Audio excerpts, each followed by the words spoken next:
Jeffrey Wayne Healing, shame. Welcome. It is March the 21st here in America. Um, and in today's episode, I want to talk about a very important idea, very important topic, is the critical parent, the critical inner parent. Some of us known as the judge, the inner critic. And this is a part of yourself, the little voice inside your head that says you're no good, you're worthless, you messed up, judges you, criticizes you, attacks you, blames you.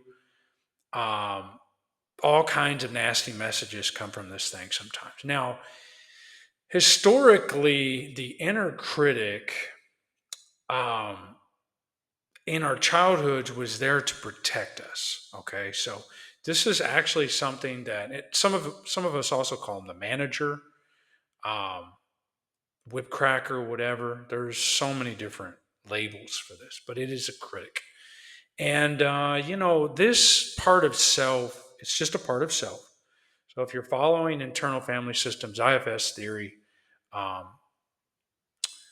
sort of championed by Dick Schwartz back in the 90s, you will find that this is a part of self that we try to get rid of, but actually we're not going to get rid of it. But what we can do is we can integrate the critic. Now, I might get back to integration in a moment.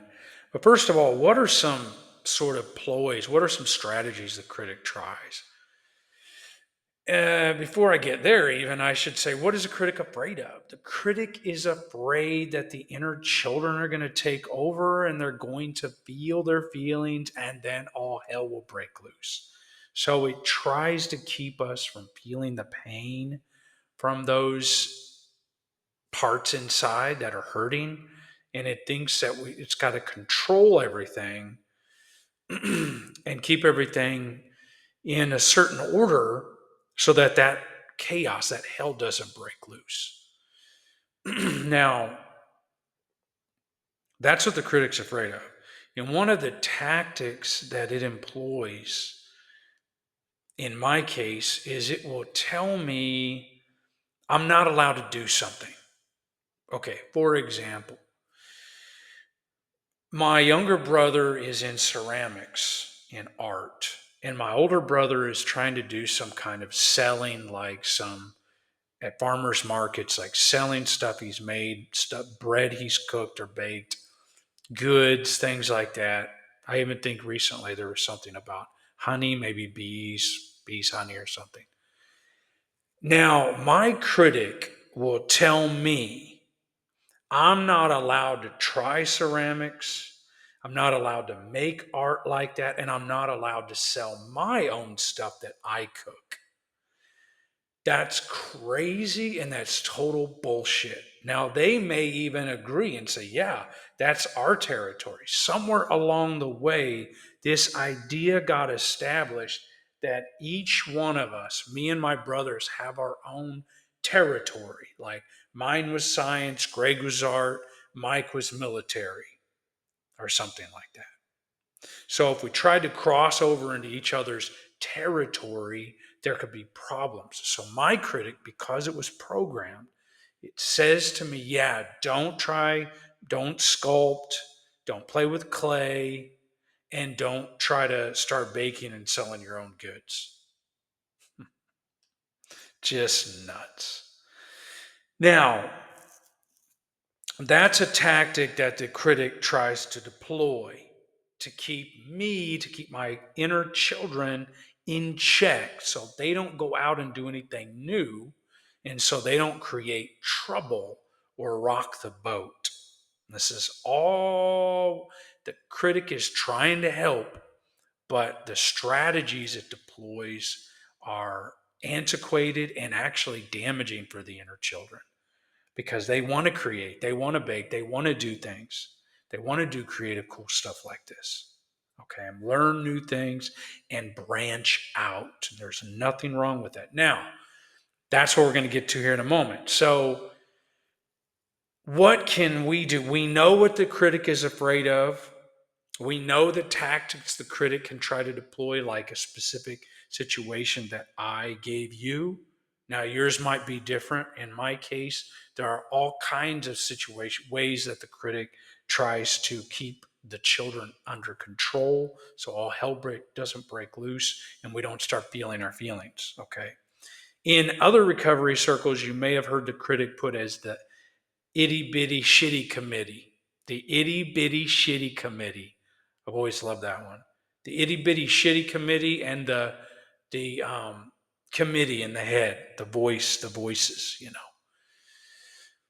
So the itty bitty shitty committee, okay, might talk to you in a different way. Mine tells me you can't do art, you can't bake, you can't go to farmer's market, you can't sell your stuff. Itty bitty shitty committee.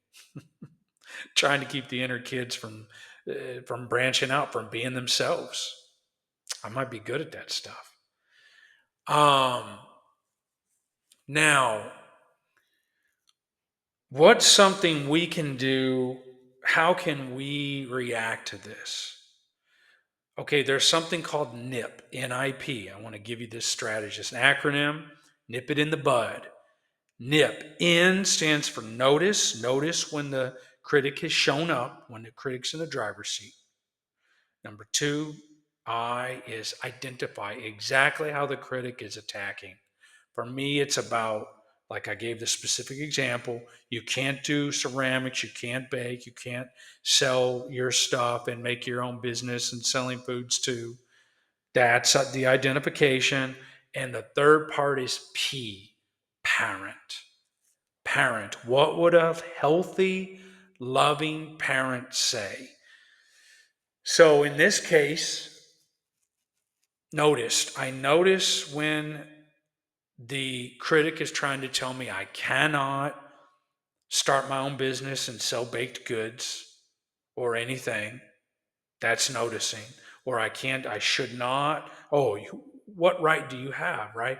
Here's the identification part. What it specifically says is, so I notice when he's in the driver's seat. You know when the critic's in operation because you're feeling uncomfortable, you're feeling tightness, you're feeling that you're being judged by yourself or judging others. You're not good enough, whatever. And then identify the exact attack, which I told you what mine was. And then parent. What would a loving parent say? That's a great idea, Jeff. Yes, you should definitely try ceramics, pick up a new skill, start baking, selling it, start your own company. And yes, absolutely, you should do that. That is a wonderful idea. Oh, I'm so proud of you for trying to do those new things that your brothers are doing too, because you're all blessed and talented and gifted. That's what the message should have been growing up. You boys can do anything you want. Greg can do science, math, military, art. He can do it all. You'll be good at everything, Greg. Mike, you'd be good at everything. This and that. Jeff, you'll be good at everything. Be great at military, great at baking, great at farmer's market, great at making your own company and selling bread and baked goods. And you'll be great at making art, sculptures, and ceramics and teaching at the university, Jeff. You'll do all those things just as great as anybody, maybe even better. That's what a loving parent, healthy, loving parent would say. Jeff, you're good enough. You can do all those things and more because you have talent, skills, gifts, and you can do it too. So, these are some tactics we can use to deal with the critic. And remember, the critic was there to try to get you through, try to walk you through, and help you survive childhood. So, in the end, it is not about competing with others.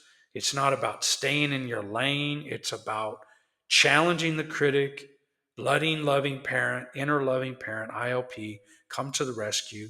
Tell the critic to relax. It's okay. I've got this.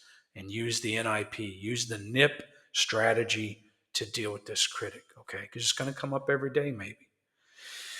I wanted to give you some advice, some suggestions on how to deal with your critic. That's how I'm trying to deal with mine today. And I found that in the Loving Parent Guidebook, ACA.